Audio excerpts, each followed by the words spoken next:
What's up everyone, welcome to this video.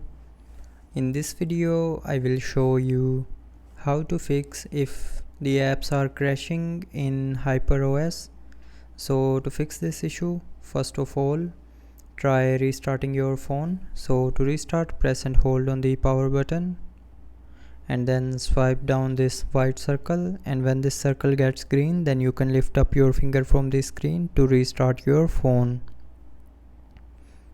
And after restarting your phone, it will fix the app's crashing issue.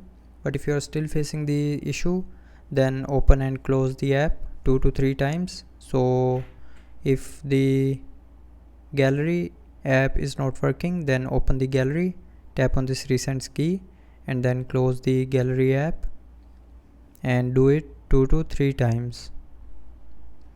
And after that the app crashing issue will be fixed. But if you're still facing the issue after this, then check for the software update in your phone. So to check that, open settings, tap on about phone and then tap on software version. Now from here check if your phone software is updated to the latest version or not.